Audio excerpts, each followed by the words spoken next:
മുല്ലപ്പെരിയാർ അണക്കെട്ടിന്റെ സുരക്ഷ ദേശീയ ഡാം സുരക്ഷാ അതോറിറ്റിക്ക് കൈമാറി കേന്ദ്ര ഉത്തരവ്. കേരളത്തിന്റെ ആവശ്യങ്ങൾക്ക് ബലം നൽകുന്നതാണ് ഉത്തരവ്. സുരക്ഷയ്ക്കായുള്ള പുതിയ മേൽനോട്ട സമിതിയുടെ അധ്യക്ഷനും ഡാം സുരക്ഷാ അതോറിറ്റി ചെയർമാനാണ്. മുല്ലപ്പെരിയാർ അണക്കെട്ടിന്റെ സുരക്ഷ ഉൾപ്പെടെയുള്ള കാര്യങ്ങൾ ഡാം സുരക്ഷാ അതോറിറ്റിക്ക് കൈമാറുമെന്ന് കേന്ദ്ര ജല കമ്മീഷൻ നേരത്തെ സുപ്രീം കോടതിയെ അറിയിച്ചതാണ്. കേരളത്തിന്റെ പ്രധാന ആവശ്യങ്ങളിൽ ഒന്നായിരുന്നു ഇത്. കേന്ദ്ര ജലശക്തി മന്ത്രാലയത്തിന്റെ പുതിയ ഉത്തരവിലൂടെ ഇതിന് സാധുത കിട്ടിയിരിക്കുന്നു.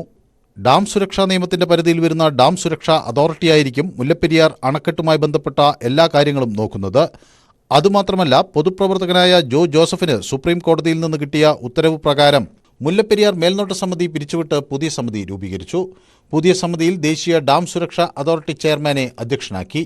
നേരത്തെ കേന്ദ്ര ജല കമ്മീഷൻ ചെയർമാനായിരുന്നു അധ്യക്ഷൻ. പുതിയ മേൽനോട്ട സമിതിയിൽ 7 അംഗങ്ങളാണ്. കേരളത്തിന്റെയും തമിഴ്നാടിന്റെയും അഡീഷണൽ ചീഫ് സെക്രട്ടറിമാർ, കേരളത്തിലെ ജലസേചന വകുപ്പ് chief engineer, Tamil Nadu Kaveri cell chairman എന്നിവർ അംഗങ്ങളാണ്. ബംഗളൂരു ഇൻസ്റ്റിറ്റ്യൂട്ട് ഓഫ് സയൻസിലെ ഒരംഗത്തെയും ഉൾപ്പെടുത്തിയിട്ടുണ്ട്. News desk, news 18. മുല്ലപ്പെരിയാർ ഡാമിന് പുതിയ മേൽനോട്ട സമിതി എന്ന തീരുമാനം ആശ്വാസകരമെന്ന് ഇടുക്കി MP ഡീൻ കുര്യാക്കോസ്. കേരളത്തിന്റെ വർഷങ്ങളായുള്ള ആവശ്യമാണ് അംഗീകരിക്കപ്പെട്ടത്. മുൻപുണ്ടായിരുന്ന മേൽനോട്ട സമിതി എടുത്തതുപോലെ ഏകപക്ഷീയമായ തീരുമാനങ്ങൾ ഇനി ഉണ്ടാകില്ല. പുതിയ അണക്കെട്ട് എന്ന കേരളത്തിന്റെ ആവശ്യത്തിൽ അനുകൂലമായ തീരുമാനം ഉണ്ടാകുമെന്നാണ് പ്രതീക്ഷയെന്നും ഡീൻ കുര്യാക്കോസ് കട്ടപ്പനയിൽ പറഞ്ഞു.